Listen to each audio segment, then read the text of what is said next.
Please subscribe my channel, like my video and share also.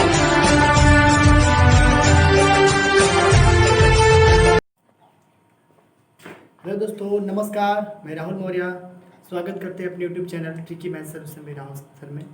आज हम लोग बहुत ही मोस्ट इम्पॉर्टेंट यानी बहुत ही महत्वपूर्ण एक टॉपिक लेकर आए हुए हैं जो आपके लिए बहुत ही शानदार, हर एक वनडे एग्जाम में एक न क्वेश्चन जरूर पूछता है इसमें से। तो देखिए इसमें क्या है कि हम लोग आज पढ़ेंगे IPC, मतलब इंडियन पैनल कोड क्या होते हैं या भारतीय दंड संहिता 1860 क्या है, इसके बारे में पूरा विधि पूर्वक पढ़ेंगे हम लोग। और साथ ही साथ कुल 511 धाराएं और साथ ही साथ 23 जो चैप्टर्स होते हैं, अध्याय होते हैं, इनके बारे में विस्तार से हम लोग पढ़ेंगे आज, ठीक है। तो देखिए ये इंडियन पैनल कोड 1860 के अंतर्गत कुछ नियमावली है, उसको पढ़ लेते हैं। फिर इसके बाद हम लोग क्या करेंगे, इनकी जितनी धाराएं महत्वपूर्ण है उस धारा को पढ़ेंगे हम एक एक करके, ठीक है। तो चलिए सबसे पहले इंडियन पैनल कोड 1860 क्या है कि वह संहिता जो दंड का प्रावधान करती है, यानी कोई मुजरिम हो, कोई अपराधी हो, उसको किस प्रकार से क्या सजा देनी चाहिए, इसका प्रावधान की जाती है इंडियन पैनल कोड 1860 के अंतर्गत। जैसे देखिए इसका भाग एक विधि दिया गया, लॉ दिया गया, लॉ एंड ऑर्डर लॉ दिया गया विधि।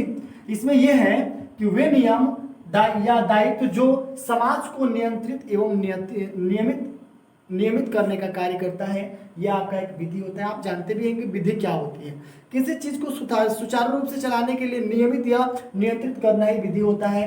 तो वही वे नियम या दायित्व जो समाज को नियंत्रित एवं नियमित करता है, ये विधि कहलाता है। और इनके प्रकार देख लेते हैं हम लोग। जिस टाइप ऑफ लॉ दिया गया विधि के प्रकार, तो इसमें एक नंबर है मौलिक विधि और दूसरा क्या है, प्रक्रियात्मक विधि। मौलिक विधि यानी सब्सटेंटिव लॉ होते हैं और ये आपका होता है प्रक्रियात्मक विधि, जिसको हम प्रोसीड्यूर लॉ कहते हैं, ठीक है। तो देखिए मौलिक विधि जो दिया गया है, सब्सटेंटिव लॉ दिया गया है, ये IPC के अंतर्गत दिया गया है। इंडियन पैनल कोड यह आपका दिया गया है 1860 एक्ट 45 ऑफ 1860 में दिया यह गया है कि भारतीय दंड विधान 1860 के अंतर्गत कुल 511 धाराएं, सेक्शन यानी धाराएं हो जाएगा, और 23 चैप्टर्स यानी कुल अध्याय बन जाएंगे। उसके साथ साथ क्रियात्मक विधि में दिया गया है कि प्रोसीड्यूर लॉ में CRPG कोड ऑफ ग्रिनोइना प्रोसीड्यूर ऑफ 1973 दिए गए हैं। ये इसका मतलब है दंड प्रक्रिया संहिता, दंड प्रक्रिया संहिता। और ऐसा कार्य जो आपका मन कहे कि गलत है, उसे दंड में रखा गया है। मान लीजिए कोई व्यक्ति है, बाय द वे वो कार्य या आप ही कार्य कर दिए, गलत आपके नज़र में हो गए, आप अगर सरेंडर कर दे रहे हैं या आप जाकर के खुद को आपको वहाँ पे सरेंडर कर दे रहे हैं, तो वो भी एक दंड है, लेकिन उसको भी किसी प्रावधान में रखा गया है। उसके बाद नीचे प्रथम विधि आयोग जो है, जो फर्स्ट लॉ ऑफ कमीशन होता है 1834 के अंतर्गत, यह लॉर्ड मैकाले के द्वारा किया गया। किसके द्वारा? Lord Macaulay. और ये है विश्व का सबसे बड़ा दांडिक संग्रह। और इसके बाद से आइए हम लोग देखते हैं इसके आगे। इसको चाहेंगे तो आप स्क्रीनशॉट ले लीजिए, क्योंकि इसके बाद से मोस्ट इंपॉर्टेंट जो बातें हैं वो पूरी तरह से बताई जाएगी। आप लोग वीडियो पे बने रहिए और इसको आप स्क्रीनशॉट या नोट कर लीजिए। आइए आगे देखते हैं क्या होता है इसमें। आइए दोस्तों देखते हैं इसके आगे क्या है। इसके आगे देखिए सब डिविजन लॉ जो होते हैं, जो मौलिक अधिकार होते हैं, मौलिक विधि जो होता है, उनको दो तरह से बांटे गए हैं यहाँ पे। पहला आपका दीवानी विधि जिसको हम सिविल लॉ बोलते हैं, और दूसरा आपका फौजदारी विधि होता है, ठीक है। इसके आगे क्या करते हैं, जैसे सिविल लॉ हो गया और ये आपका क्रिमिनल लॉ हो गया, इनसे आप बिल्कुल परिचित है। क्रिमिनल होता क्या है, देखिए यहाँ पे दिए गए IPC में क्राइम को परिभाषित किया जाता है, जैसे चोरी, मर्डर, डकैती, या किस अदालत में मुकदमा जाएगा, कितना दंड होगा, ये आपका दीवानी विधि अर्थात सिविल लॉ से भी की जाती है। जैसे उदाहरण में लिया गया मर्डर क्या है, तो मर्डर क्या है, मर्डर आपका 300 धारा लगेगा, ठीक है, जिसको हत्या भी बोल सकते हैं। उसके साथ साथ इसमें दिया गया है कि फौजदारी विधि क्या होता है, जिसको हम लोग बोलते हैं क्रिमिनल लॉ बोलते हैं। क्या बोलते हैं? Criminal law. यानी क्या है कि तफ्तीश शुरू होने के बाद, तफ्तीश का मतलब उसकी जांच पड़ताल शुरू होने के बाद, पूछताछ के बाद चार्जशीट या FIR या इन्वेस्टिगेशन जो होते हैं वो CRPC आता है। और यहाँ पे उदाहरण जैसे मर्डर दिया गया है, तो मर्डर दंड जो होता है वो 302 धारा के अंतर्गत आते हैं, ठीक है। अब देखिए कुछ और भी दिए गए नियम, जैसे इसमें सब यहाँ दिया गया है सब्सटैंटिव लॉ जो दिया गया है, मौलिक जो विधि होती है, इसमें दिया गया है पहला नंबर कि इंडियन कॉन्ट्रैक्ट एक्ट 1872, मतलब भारतीय संविदा जो अधिनियम होता है, भारतीय संविदा अधिनियम जो होता है उनको इंडियन कॉन्ट्रैक्ट एक्ट 1872 के अंतर्गत रखा गया। ठीक है। दूसरा, यह आपका ट्रांसफर ऑफ प्रॉपर्टीज एक्ट होते हैं जो 1882 के अंतर्गत, ये संपत्ति अनंतरण विधि, मतलब किसी एक व्यक्ति से दूसरे व्यक्ति में जो संपत्ति या उनकी जो रकबा होता है या जो उनका शराखत होता है उनको ट्रांसफर करने की बात की जाती है। अगला, इंडियन पैनल कोड जिसको हम लोग भारतीय दंड संहिता पर कहते हैं, ये एक्ट 1860 के अंतर्गत। उसके बाद से लॉ ऑफ टॉर्टिस क्या होते हैं, दृश्यकृत या अपकृत विधि, ऐसे विधि जिनको देखे हुए बात को भी हम लोग झूठा ठहराते हैं या जिसके अंतर्गत इस नियम को बनाते हैं। अगला, ये आपका प्रोसीड्यूरल जो लॉ दिया गया है, इसमें पहला है सीआरपीसी दिया गया है, मतलब क्या, कोड ऑफ क्रिमिनल प्रोसीजर दिया गया 1973 के अंतर्गत। और इसके बाद से सीपीसी है, कोड ऑफ सिविल्स प्रोसीजर्स क्या होते हैं 1908 के अंतर्गत। और इंडियन एविडेंस एक्ट, एविडेंस का मतलब समझते होंगे, गवाह होता है, सबूत होता है।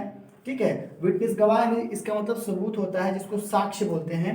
इंडियन एविडेंस एक्ट, भारतीय साक्ष्य अधिनियम 1872 के अंतर्गत। और चौथा लास्ट इसमें है कोर्ट हियर एंड डिटरमिनाइज, यानी कब कोर्ट की सुनवाई होगी, कब अगला डेट पड़ेगा, इसके बारे में इसके अंतर्गत दी जाती है। ठीक है, तो ये था सब डिविजनल ऑफ लॉ जिसमें दीवानी विधि और फौजदारी विधि के बारे में हमने समझा।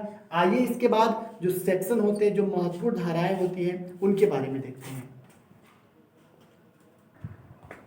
तो आइए दोस्तों देखते हैं हम लोग इसमें भारतीय दंड संहिता का महत्वपूर्ण धारा, यानी आईपीसी पैनल जो होता है, इंडियन पैनल कोड होता है, उसके अंतर्गत जो धाराएं होती हैं, उसकी जो सबसे महत्वपूर्ण धारा है जो दैनिक जीवन में अक्सर लोग करते हैं या उनके ऊपर ऐसे चार्जशीट करके लगाई जाती है, वो दिए गए हैं। सबसे पहले सेक्शन फर्स्ट जो दिया गया है महत्वपूर्ण है, इसके बाद वाले वीडियो में आपको बताएंगे एक एक नंबर 1 धारा से लेकर के और जो लास्ट धारा है उसके तक। तो सबसे पहले सेक्शन 307 दिया गया है, धारा 307 के अंतर्गत यह किस पे लगता है, तो हत्या की कोशिश करना। अगर कोई व्यक्ति हत्या का कोशिश कर रहा है उसके ऊपर सेक्शन 307 लगता है। ठीक है। दूसरा, सेक्शन 302 क्या होता है, हत्या के लिए सजा होती है। यदि आप किसी व्यक्ति का मर्डर कर दे रहे हैं, हत्या कर दे रहे हैं, तो आपको सेक्शन 302 के तहत धारा लगेगी और वो धारा हत्या की सजा के लिए होता है। ठीक है। अगला, सेक्शन 304A, लापरवाही से मृत्यु होने के कारण। सपोज दैट मानिए डॉक्टर है, अगर पेशेंट हॉस्पिटल में है, अगर समय से उसका इलाज नहीं कर रहा हॉस्पिटल में रख करके और मर जाता है बाय द पेशेंट, तो उसके ऊपर सेक्शन 304A धारा लगेगी, जिसके वजह से ये केस उनको लड़ना पड़ेगा या दंड जो भी होगा झेलना पड़ेगा उनको। ठीक है। अगला है सेक्शन 376, यह आपका बलात्कार का है, किसी महिला या किसी स्त्री के साथ सामूहिक दुष्कर्म, या ये कह सकते हैं कि उसके साथ दुष्कर्म अगर कोई व्यक्ति करता है तो बलात्कार का अगर धारा लगता है उसके ऊपर, तो वो 307 होता है। ठीक है। अगला 5 नंबर सेक्शन 395 दिया गया है जो डकैती का होता है, यदि धारा 395 जिस किसी व्यक्ति के ऊपर लगेगा तो डकैती का होगा। और ध्यान रहे इसमें कम से कम 5 या 5 से अधिक लोग रहेंगे तब उनके ऊपर डकैती का ये 395 धारा लगता है। ठीक है। अगला सेक्शन 377 जो दिया गया है, सेक्शन 377, ये अप्राकृतिक अपराध है, प्राकृत की व्यवस्था के विरुद्ध इंद्रिय योग करना। अप्राकृतिक अपराध का मतलब ये हो गया कि आप कुछ ऐसा कार्य करेंगे जिसकी वजह से अगर किसी दूसरे व्यक्ति को परेशानी या कोई दिक्कत हो रही है, असुविधा हो रही है, तो ये एक अपराध है और इसके लिए 377 धारा आपके ऊपर लग सकती है। अगला है सेक्शन 396, ये हत्या, संहिता और डकैती तीनों के लिए सेक्शन 396 का प्रावधान बनाया गया है। अगला सेक्शन 365 है, वो आपका किडनैपिंग यानी अपहरण। आप किसी अदर बच्चे को या किसी भी बच्चे को या किसी भी व्यक्ति का किडनैपिंग कर ले रहे हैं अपने लोभ की वजह से, तो वो अपहरण का जो धारा लगता है वो आपका 365 का धारा लगता है। ठीक है।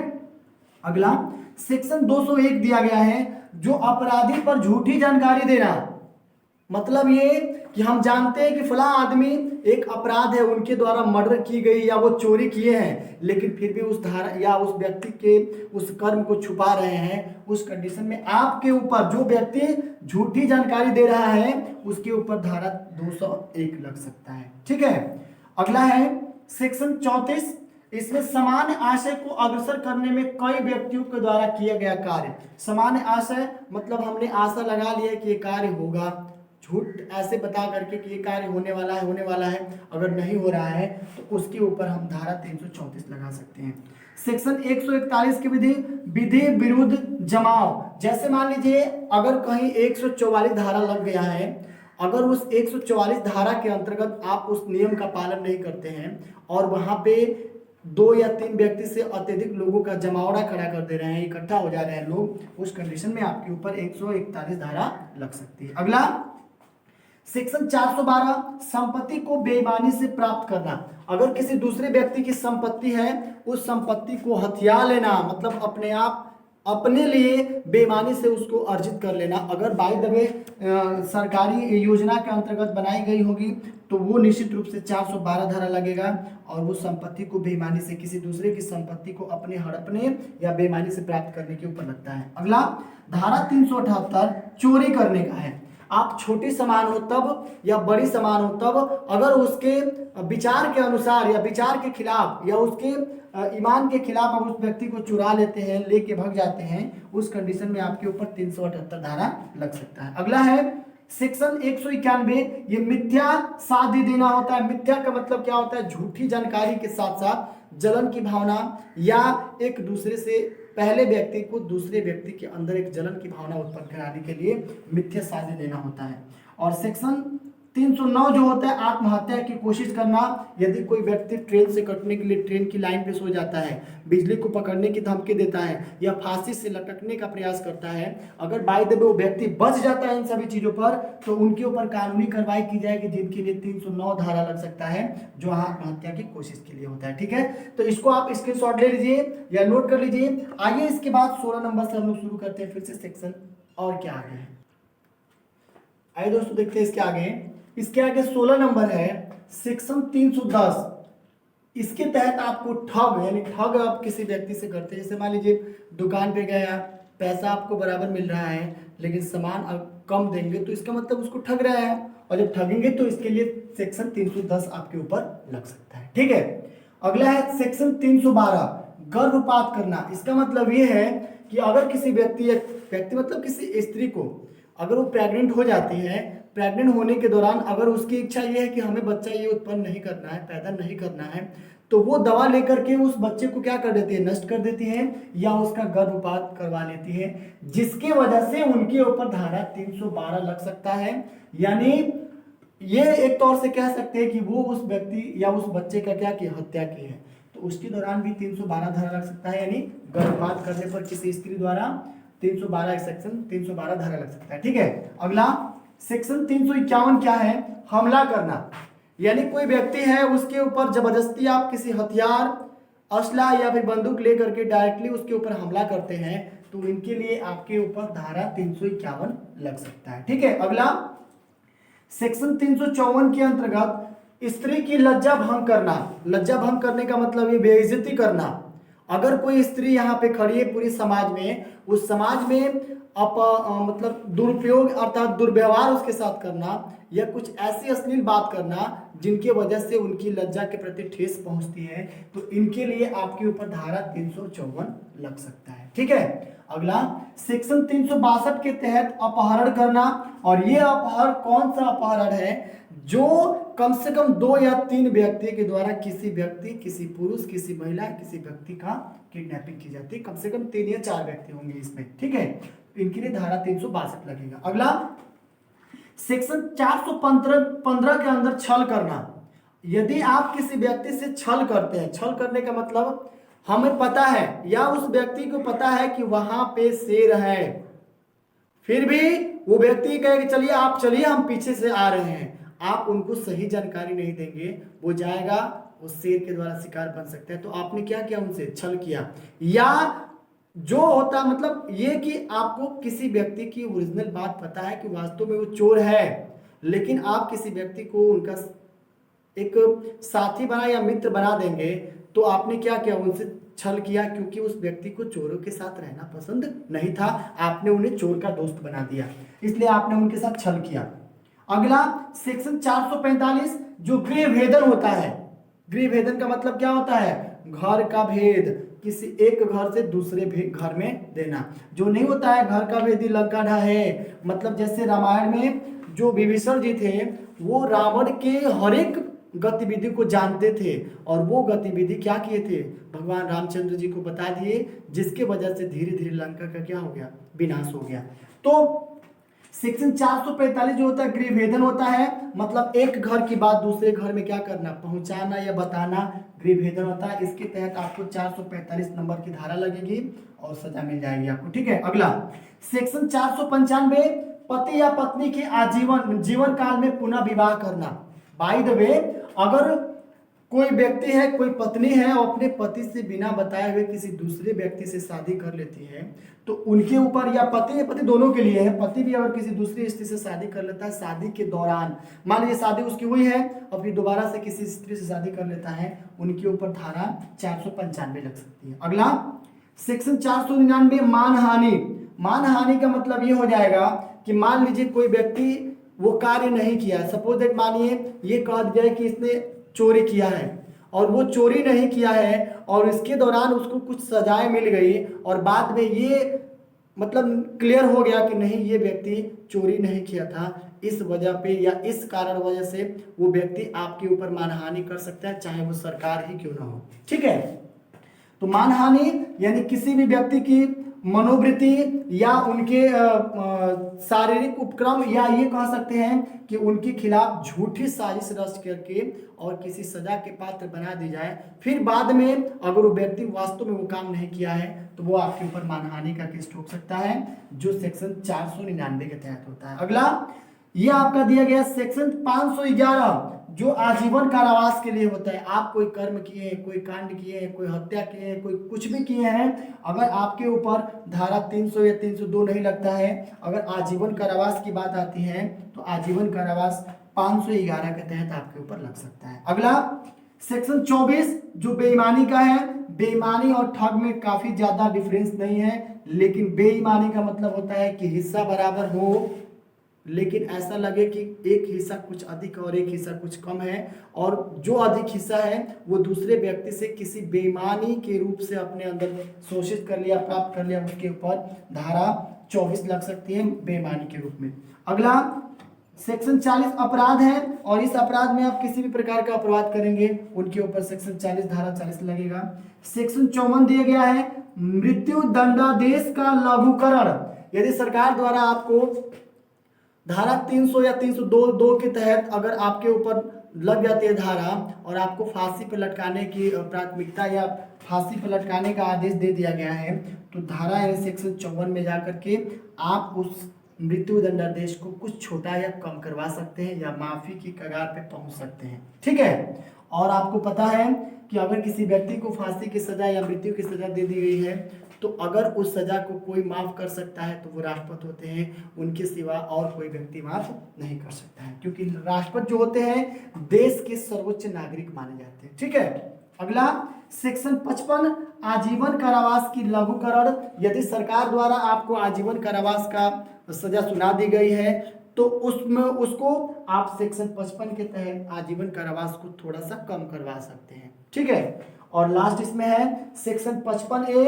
समुचित सरकार की परिभाषा होती है सेक्शन 1 के तहत, यानी सेक्शन 55 यानी 55A के तहत समुचित सरकार की परिभाषा को आप समझ सकते हैं। ठीक है, आइए इसके बाद अभी भी इसमें 30 हुए हैं सेक्शंस, अभी कुल मिला के और 20 हैं, तो आइए इसके बाद हम देखते हैं। इसका स्क्रीनशॉट ले लीजिए या इसको आप नोट करना चाहते हैं तो नोट कर लीजिए। आइए देखते हैं इसके आगे क्या हो।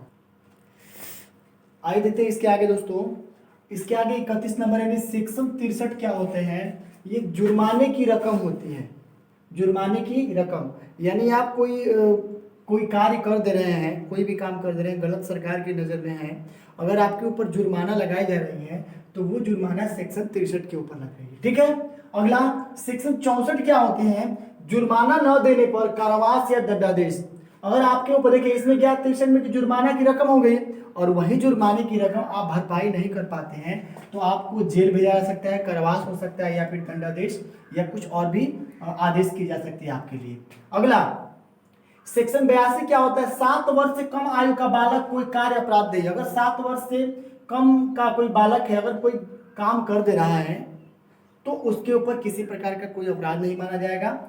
तो ये सेक्शन 82 के अंतर्गत कहा गया, बताया गया है। अगला सेक्शन 83 क्या होता है? 7 वर्ष से 12 वर्ष तक के बच्चे की कार्य अपरिपक्व होते हैं। मतलब सेक्शन 83 में बताया गया है कि 7 से लेकर के 12 साल का जो बच्चा होता है वो अपरिपक्व होता है, उनके द्वारा कोई भी काम की जाएगी तो उसे गलत नहीं माना जाएगा। ये धारा 83 के अंतर्गत बताया गया है। अगला सेक्शन 120B आपराधिक षड्यंत्र का दंड। मतलब अगर कोई आपराधिक कार्य में आप षड्यंत्र जुड़ रहे हैं या इसका एक रचनात्मक शैली बनाकर करवाने का प्रयास कर रहे हैं तो वो आपका धारा 120B के अंतर्गत आते हैं। और सेक्शन 120A के अंतर्गत आपराधिक षड्यंत्र वही है, ये दंड इसमें मिलता है और ये षड्यंत्र के ऊपर 120A धारा लगता है आपके ऊपर। ठीक है। अगला सेक्शन 144A देशद्रोह का होता है। आपको पता है 144 धारा लगता है, इसका मतलब ये होता है केवल कि आप एक जगह पे 2 से 3 व्यक्ति के अलावा कोई नहीं रह सकता है, ज्यादा लोग इकट्ठा नहीं हो सकते। लेकिन इसमें कुछ संशोधन ये हुआ कि धारा 144A के अंतर्गत आपको देशद्रोह का धारा लग सकता है। और देशद्रोह का मतलब ये कि अपने देश में रह करके दूसरे देश से साठगांठ बैठा करके यहाँ की पूरी गतिविधि वहाँ बताएंगे और वहाँ की गतिविधि यहाँ रखते हैं। तो यहाँ वहाँ की गतिविधि यहाँ बताएंगे तो कोई नहीं, लेकिन यहाँ की गतिविधि दूसरे देशों में आप बता रहे हैं तो इसका मतलब आप देशद्रोही हैं। ठीक है। अगला सेक्शन 146 बवाल करना। छोटी छोटी बातों पर आप किसी दूसरे व्यक्ति के ऊपर झगड़ा करना या हमेशा मतलब बदमाशी करना या किसी को मारना, इकट्ठा करवा लेना किसी व्यक्ति को झगड़ा करके, तो वो आपका बवाल करने पर होता है। अगला सेक्शन 159 क्या होता है? सेक्शन दंगा करना। मान लीजिए इलेक्शन के माहौल में देखिए, अगर इलेक्शन हो रहा है, चुनाव हो रहा है, उसमें आप जैसे व्यक्ति जाएंगे, वहां जाने के बाद भड़काएंगे कि आप इस व्यक्ति को नहीं, इस व्यक्ति को वोट दीजिए। आप जिस व्यक्ति को कहें कि इनको देना है वो आपके पक्ष का है, दूसरा आपके पक्ष का नहीं है, तो निश्चित रूप से एक दूसरे से विद्वेषण उत्पन्न होगा और दंगा होने की संभावना वहां बन सकती है। तो ये दंगा करना सेक्शन 159 के तहत होता है। सेक्शन 160 दंगा करने के लिए दंड। अगर आप दंगा करवा दिए हैं तो आपके ऊपर दंड जो लगेगा वो धारा 160 के अंतर्गत दी जाएगी।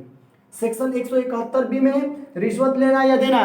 आप किसी व्यक्ति को किसी कार्य करवाने के लिए रिश्वत दे रहे हैं या उससे किसी प्रकार का पैसा ले रहे हैं तो आपके ऊपर धारा 160 के तहत 171B के तहत लग सकता है। 212 आपराधिक श्रेय देना। मतलब कोई अपराधी है या किसी व्यक्ति का कोई चोरी करके, मार करके या बेइज्जती करके, दुष्कर्म करके या मर्डर करके भाग रहा है या आ रहा है, अगर आप उसे अपने घर में या किसी अपने जाने पहचान जगह पे श्रेय देते हैं तो आपको धारा 212 के तहत दंड या सजा हो सकती है। अगला सेक्शन 306 क्या होता है? आत्महत्या की दुष्प्रेरण। मतलब अगर कोई व्यक्ति आत्महत्या कर रहा है तो उसके ऊपर अवांछनीय बातें करना, किसी व्यक्ति को बताना कि ये इस वजह से आत्महत्या किया है, तो इसकी वजह से धारा 306 आपके ऊपर लग सकती है। धारा 304B में दहेज न देने पर मौत।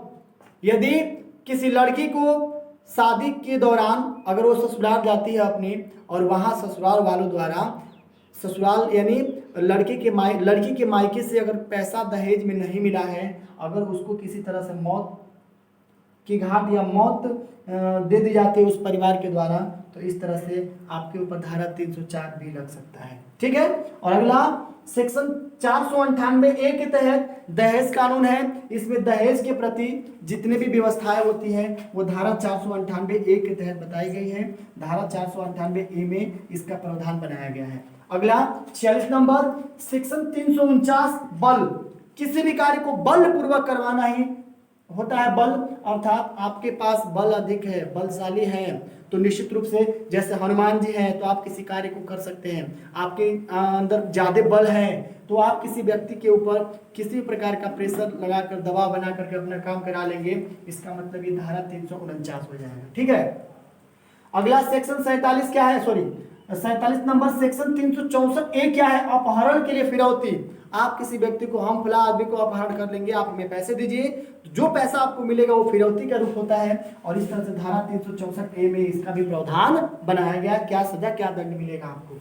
अगला सेक्शन 300 हत्या, यानी किसी व्यक्ति का मर्डर करना, चाहे गोली से कीजिए, तलवार से कीजिए या डंडे से कीजिए, अगर उसको मौत की घाट अगर उतार देते हैं आप मौत आपके द्वारा हो जाती है तो आपके ऊपर धारा 300 लग सकता है। अगला सेक्शन 390 जो लूट के लिए होता है, अगर आपके ऊपर 390 धारा लगा है तो समझ लीजिए आपने किसी व्यक्ति का कुछ ना कुछ लूटा जरूर है, तो लूटने के ऊपर 390 लगता है। और सबसे लास्ट इस मोस्ट इंपॉर्टेंट जो दंड संहिता की महत्वपूर्ण धारा है उसमें सबसे लास्ट में है सेक्शन 391 जो डकैती का होता है। और आपको बताएं डकैती कई तरह से होते हैं, 2-4 लोगों में भी के सहयोग से होता है, 5-7 लोग भी मिल जाएंगे, या ये भी कह सकते हैं कि 10-20 की संख्या में अगर लोगों को इकट्ठा करके किसी व्यक्ति के ऊपर अटैक करके डकैती की जाती है तो धारा 391 में इसका प्रावधान दिया गया है। इस तरह से जो भारतीय दंड संहिता का महत्वपूर्ण जो धाराएं हैं हमने पूरे बेसिक रूप से बताया है इसमें, और आशा करते हैं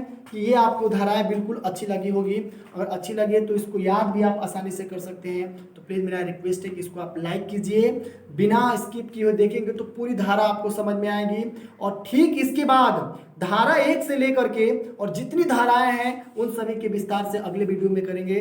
तब तक के लिए हम इस वीडियो पे यहीं रुकते हैं, आगे अगले वीडियो का आप वेट कीजिए, बहुत जल्दी ही उसको अपलोड की जाएगी। और आप इस वीडियो पर बने रहिए और मेरे चैनल को आप सब्सक्राइब कीजिए। तब तक जय हिंद, जय Bharat. Thank you for watching my video, and next video coming soon.